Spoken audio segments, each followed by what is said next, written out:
Now, that being said, Russia appears to be deepening its defense cooperation with Iran now. Shivan has all the details. Over to you, Shivan. Right, Him. Of course, Russia and Iran, they've been in talks ever since the Russia-Ukraine conflict had started, and the West has definitely not been very happy about it. Now, I'll just like to remind you, Moscow has received hundreds of one-way attack drones in recent times, and now Iran's Air Force has received a batch of advanced Russian combat trainer aircraft. So the deal that was once from Iran's side towards Russia, now Russia seems to be returning that favor to Iran. And the arrival of these Yak-130 jets is likely a precursor to Russian Su-35 flanker, eventually, which will join the Iranian Air Force.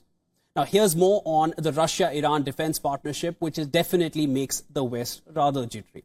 Now, Iran's Tasnim news agency, quoting the Army's public relations department, said that the arrival of the Yakovlev Yak-130 came as part of the Islamic Republic's arms contracts with the Russian Federation. The Yak-130 aircraft, let's give you a brief about that. It's intended for flight and combat training of flight personnel on the 4th and 5th generation of fighters.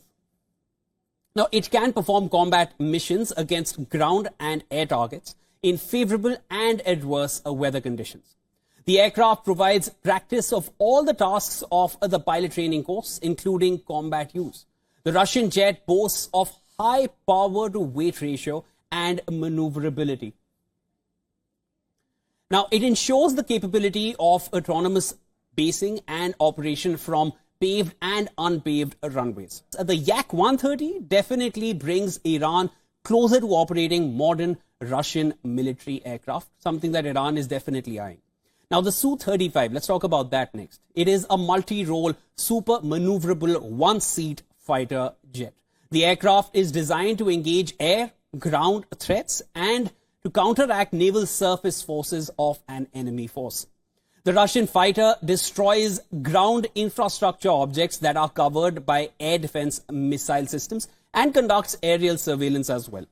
Now, the flanker boasts of onboard radar control system and onboard self-defense complex as well.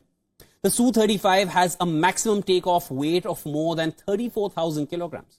The Russian fighter has a service ceiling of 18,000 meters. The flanker can hit speeds of over Mach 2. That's 2 times the speed of sound. It is a devastating thing to have in air against any enemy nation. Now, it has a maximum payload of 8,000 kilograms. Lastly, the Russian fighter has 12 hard points where it can be armed. Now, the Su-35 is Russia's preferred air superiority tool until the 5th generation Su-57 jets are available for warfare. So definitely, these jets in Iran will be a major boost to Iran's air force. آنچه در مورد ما میگویند